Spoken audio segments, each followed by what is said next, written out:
Welcome back to the Expat Financial Blueprint. You know, one thing we always talk about is planning for the future. And, well, there's no bigger future plan than retirement, right? Absolutely. It's the time when you can finally enjoy the fruits of your labor.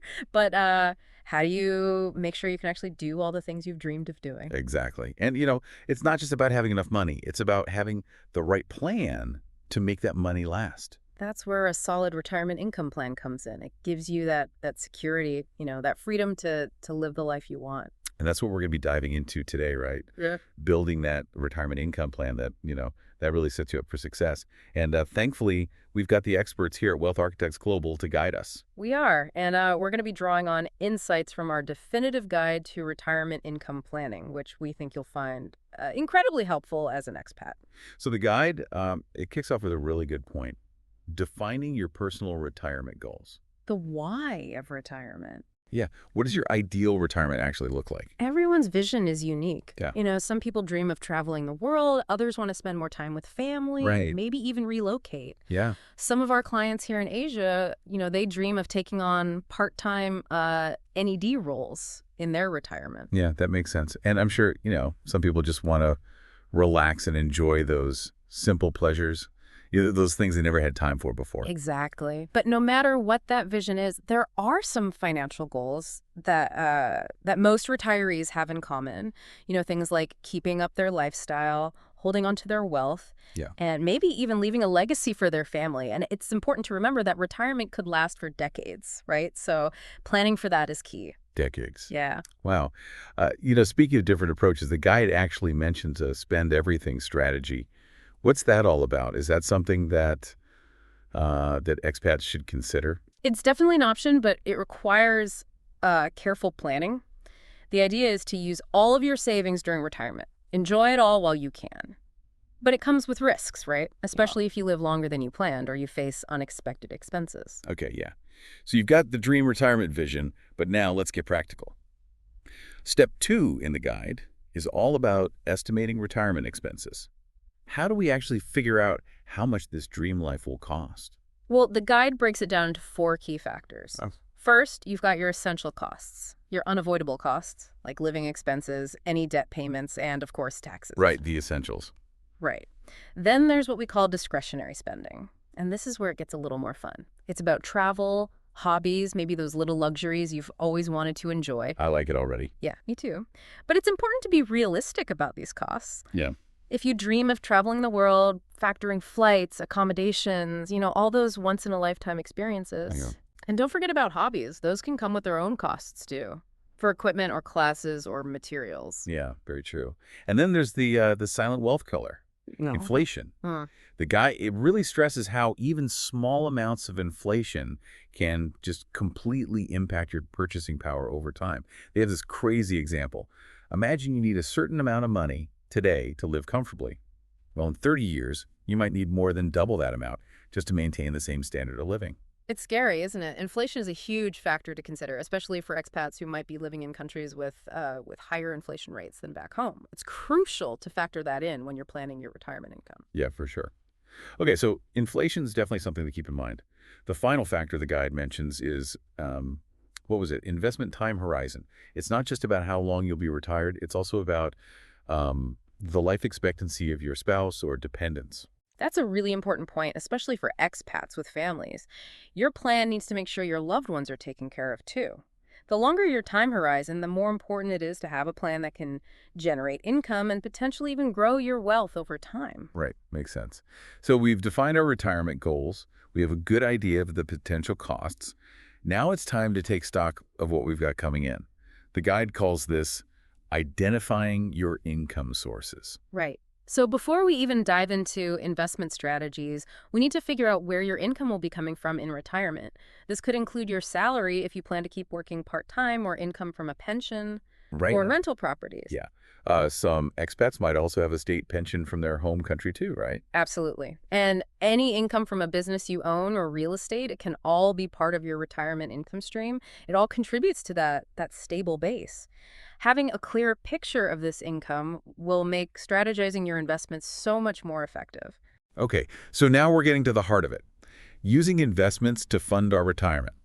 Steps 4 and 5 in the guide really dig into this. And I feel like there's a lot to unpack here. Yeah, there is. It can seem a little complex, but the guide breaks it down pretty well. One of the first things it stresses is the difference between income and cash flow. I've always wondered about that. Aren't they basically the same thing? Well, not quite. Income is the money you receive regularly, like dividends from stocks or interest payments from bonds. But cash flow is a broader term. It's any money you take out of your portfolio, which might involve selling some of your investments. So sometimes it makes sense to sell investments strategically instead of just relying on that regular income stream. Exactly. It's all about generating the cash flow you need to live your dream retirement, right? And sometimes selling investments can actually be more tax efficient than just relying on that regular income from dividends or interest. Now, speaking of investments, one key concept the guide highlights is asset allocation.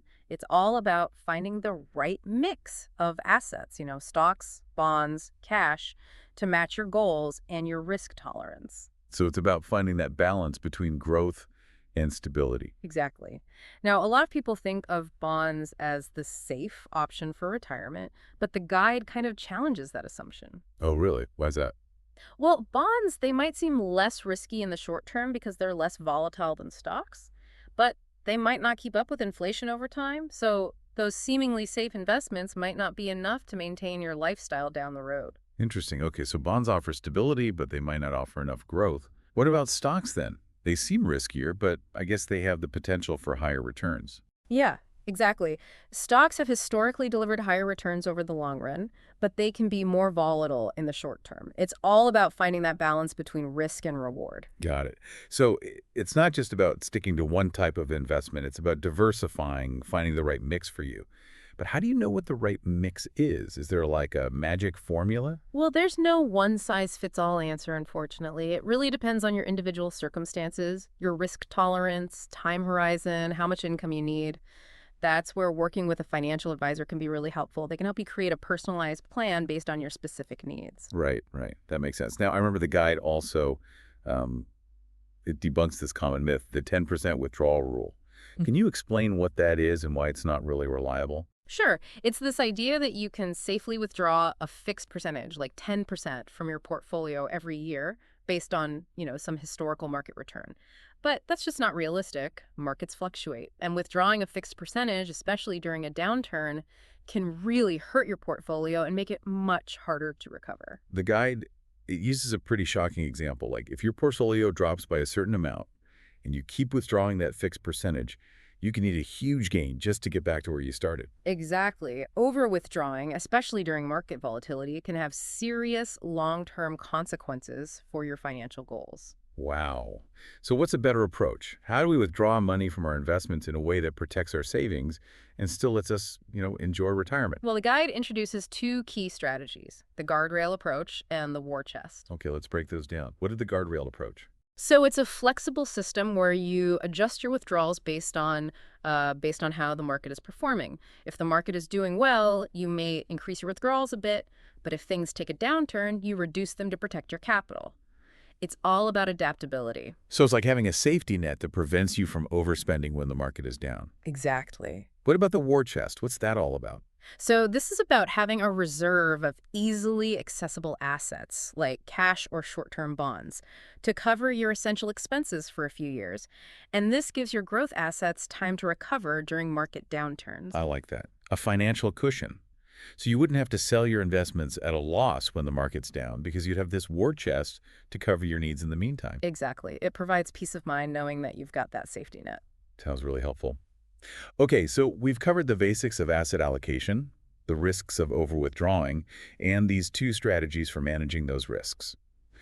Now it's time to dig into some specific investment options. The guide starts with bonds. Right. So bonds are essentially loans that you make to governments or companies. Okay. They typically offer lower returns than stocks, but they can provide stability and predictable income, which can be valuable in retirement. But bonds come with risks too, right? Right. Of course. The guide highlights a few key risks, like the possibility that the bond issuer won't be able to repay you, the risk that interest rates could rise, and then, of course, there's always the risk of inflation eroding the purchasing power of your bond income. Got it. Okay, so it's important to be aware of those risks. It sounds like bonds can provide stability, but you need to be strategic about how you incorporate them into your portfolio. Exactly. Diversification is key. Don't put all your eggs in one basket. Good point. Now let's talk about another popular income-generating investment, dividends. These are payments you get just for owning stocks, right? That's right. But the guide warns against getting too caught up in the allure of high dividends. They might seem like free money, but it's important to look beyond the surface. Oh, okay. I'm intrigued. What do you mean? Well, when a company pays a dividend, it's distributing a portion of its profits to shareholders. Okay. And that can actually lead to a decline in the share price because the company has less cash on hand. So focusing only on high dividend stocks might not be the best strategy for long-term growth. You got it. And it's important to remember that dividends are not guaranteed. Companies can reduce or even suspend them if they face financial challenges. We saw this happen recently during the pandemic, when a lot of companies, even some of the big oil companies and banks, had to cut their dividends. Wow. So it's about finding companies with a strong track record Right. and a sustainable dividend policy, not just chasing those high yields. Precisely. The goal is total return, the combination of capital appreciation and income. You want your investments to grow over time, not just provide a steady stream of dividends. Okay, that makes sense. Now, the guide also mentions selling equity as a way to generate income in retirement. Um, this seems a little counterintuitive. Shouldn't you be holding on to your investments, not selling them? Well, strategically selling a portion of your stocks can actually offer some advantages. For one, it gives you flexibility in generating cash flow. How so? You're not limited to just dividends or interest payments, right? You can choose when and how much to sell based on your needs and what's happening in the market. Okay, so you can kind of control the timing a bit more. Exactly. Plus, selling equity can be more tax efficient, especially if you've held those investments for a long time. Yeah, makes sense. So it's not just about raising cash, it's also about managing your portfolio Yeah. and potentially reducing your tax burden. Exactly. It's a tool that can be used strategically to create a more efficient and adaptable retirement income plan. Now, I know we've discussed a lot of different approaches to generating income in retirement, but there's another option we haven't touched on yet, annuities. Ah, yes, annuities. Yeah. They're often marketed as, a safe and secure way to generate that guaranteed income in retirement. But the guide, it seemed to have a different perspective. Yeah, it does. While annuities can offer a sense of security, they often come with high fees and restrictive terms. And that can limit your flexibility and impact your overall returns. They lock your money in for a long time, which can be a problem if your needs change. Okay, so they might offer a sense of security, but it sounds like they come with trade-offs that could affect your long-term financial well-being. Exactly. You have to weigh the pros and cons carefully and explore other strategies that might align better with your goals and your risk tolerance. Remember, there's no one-size-fits-all solution when it comes to retirement planning. That's great advice.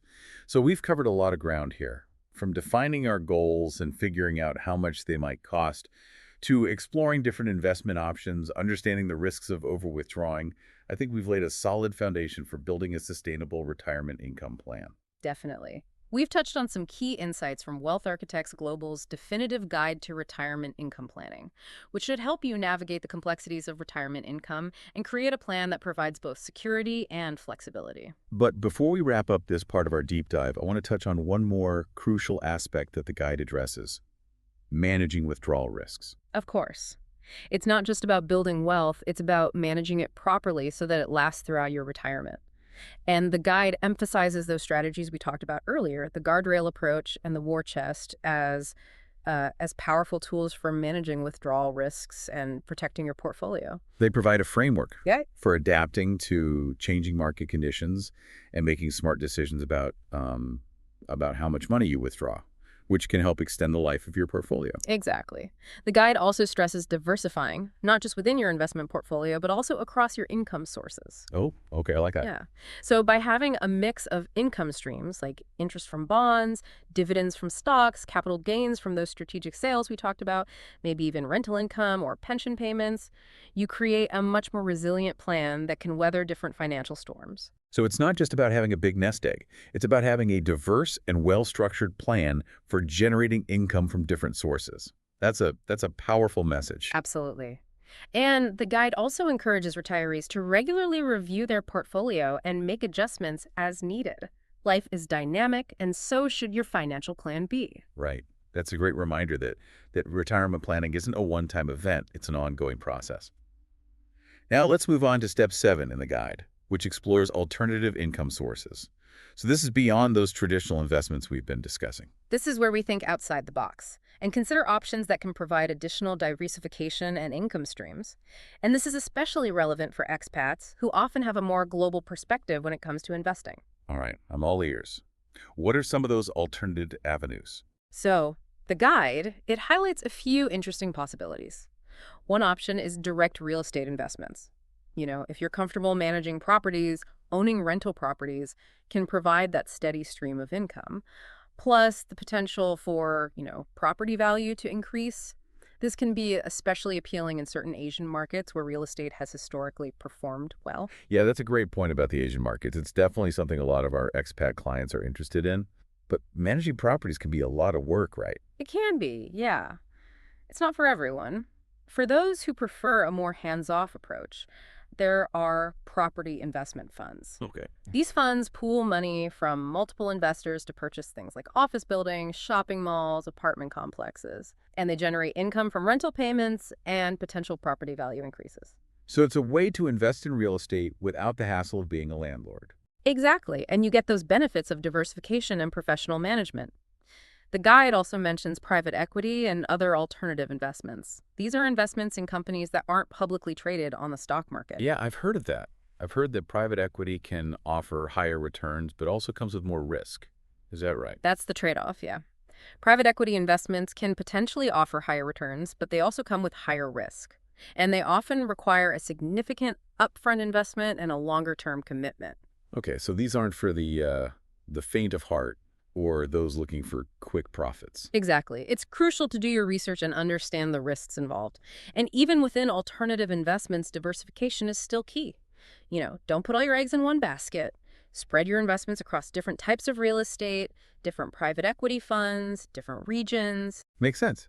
So we've got these alternative investments, but the guide makes it pretty clear that we shouldn't just dive in without careful consideration. They can be complex and they might not be right for everyone. You're absolutely right. It's important to understand the risks involved and to talk to a financial advisor who can help you assess whether these alternative investments are a good fit for you. Diversification is about spreading your risk wisely, not chasing the highest returns blindly. Well, we've covered a lot of ground here, exploring all these investment options that can help generate income in retirement. From bonds to stocks to alternative investments, it seems like there's a whole world of possibilities. But as expats, you often have that added layer of complexity, right? Things like managing assets across different countries, dealing with different tax laws.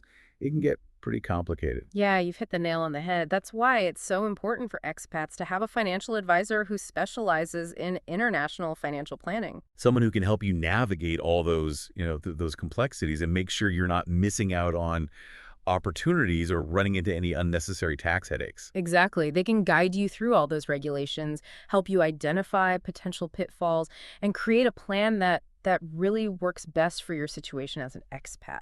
So choosing the right investments is crucial, but it's only one piece of the puzzle. You also need a solid strategy for withdrawing your money to make sure it lasts throughout retirement. You're absolutely right. And that brings us back to those two strategies we talked about earlier, the guardrail approach and the war chest. Right. These strategies, they were designed to help manage withdrawals, right, and to protect your portfolio from those market downturns that we all know are inevitable. Exactly. The guardrail approach, it gives you flexibility. So you adjust your withdrawals based on how the market's performing, increasing them slightly during good times, reducing them during downturns. Right. It helps you react to those changes and protect your investments. It's like having a built-in shock absorber for your portfolio. It helps you navigate those bumps in the road. I like that analogy. And then there's the war chest, which provides that reserve of easily accessible assets like cash or short-term bonds.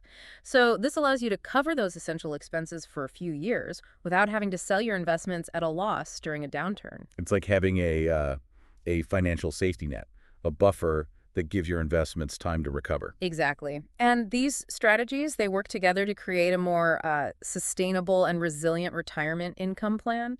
They help you avoid those common pitfalls of withdrawing too much money when the market is down. Which can really deplete your savings quickly. Exactly. So these strategies, they offer peace of mind knowing that you have a plan in place to adapt to those changing market conditions and ensure your savings will last throughout retirement. Absolutely. And remember, retirement planning is not a one-time thing. It's an ongoing process.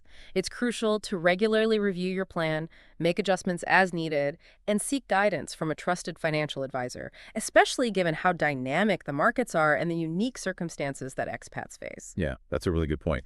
Life is constantly changing, and your financial plan needs to be able to adapt. By staying engaged and proactive, you can make sure that your plan continues to align with your goals and your changing circumstances. Ultimately, it's about enjoying a retirement that is both financially secure and personally fulfilling. And speaking of fulfilling, it's important to remember that retirement isn't just about the numbers, right? It's about living a life you love, pursuing passions, spending time with loved ones, creating new memories. Exactly. Retirement should be a time to celebrate all your accomplishments and embrace new adventures. And having a solid financial plan in place can give you that confidence and peace of mind to really enjoy this exciting chapter. And speaking of celebrating accomplishments, I think it's important to acknowledge that as expats, you've already demonstrated incredible adaptability and resourcefulness. Hmm. You've navigated new cultures, you've built successful careers, and you've embraced the challenges of living abroad. That's a great point. And these are the same qualities that will serve you well as you create a financial plan for your retirement. Exactly. And as we've discussed throughout this deep dive, there are resources available to help you navigate the complexities of retirement planning as an expat. You don't have to do this alone. That's so true. Wealth Architects Global is here to support you every step of the way. Now, before we wrap up this episode, we want to leave you with a final thought-provoking question. So, knowing what you know now about creating a retirement income plan, what's one thing you do differently as an expat to make sure those golden years are truly golden? That's a great question. It really gets to the heart of personalized planning. And as we wrap up, I want to emphasize that retirement planning, it's not just about numbers. It's about designing a life you love, aligning your financial plan with the lifestyle you envision for yourself. Yeah, like we talked about earlier, it's important to start with your why, your personal goals for retirement, Right. whether it's traveling, spending time with family, pursuing a passion, or even just, enjoying those simple pleasures you never had time for.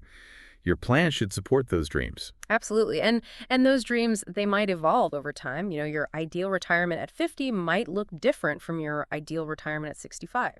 That's true. Life is full of surprises, so your plan needs to be flexible enough to adapt. It does. That's why it's so important to have a plan that's dynamic, one that can evolve as your needs and goals change. And it's also why having a trusted financial advisor can be so valuable. They can help you navigate those transitions, anticipate potential challenges, and just make sure you're on track. And especially for expats, having an advisor who understands the ins and outs of international finance can be a real game changer. Yeah, absolutely. They can help you optimize your tax situation, manage your assets across different countries, and just make the most of your financial resources. So we've covered a lot of ground in this deep dive into retirement income planning. We explored the key steps to creating a solid plan. We discussed various investment options and those strategies for managing market downturns. But it all comes back to this. Retirement planning, it's a personal journey, and the best plan is the one that aligns with your individual goals, values, and dreams. Couldn't agree more. It's about taking control of your financial future and creating a retirement that is as unique and fulfilling as the life you've led. Well said. We hope this deep dive has provided some valuable insights and empowered you to take action. Remember, planning for retirement is an investment in your future happiness. It's about creating a life that's filled with purpose, joy, and financial security. And if you're an expat looking for guidance on your retirement journey, Wealth Architects Global is here to help. We specialize in working with expats, understanding your unique challenges and opportunities. We'd be happy to offer a complimentary consultation to just discuss your needs, explore how we can help you create a plan that really reflects your dreams. So take that first step. Start planning, explore your options, and just embrace all the possibilities in this exciting new chapter. Thanks for joining us on this deep dive into retirement income planning. We'll catch you next time on the Expat Financial Blueprint.